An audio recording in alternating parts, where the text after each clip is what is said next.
2 tane cam kemik çocuklarımız var. Her gün 3 kilometre buradan 3 kilometre oradan gidip geliyoruz. 6 kilometre yolumuz var. Ondan sonra yüzlerce başvurduk belediyeye, yollarımızı görüyorsunuz, yapmıyorlar.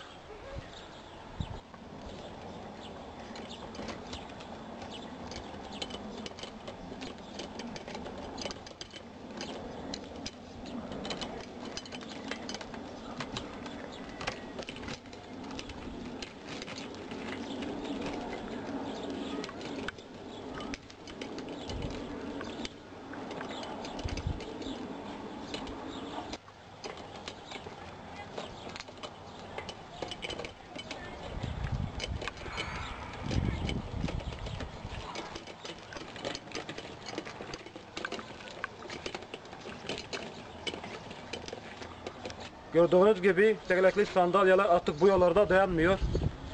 Artık her 1-2 ayda sandalye almayı gücümüz etmiyor. İşte görün, bakın yani. Gerçekleri görün.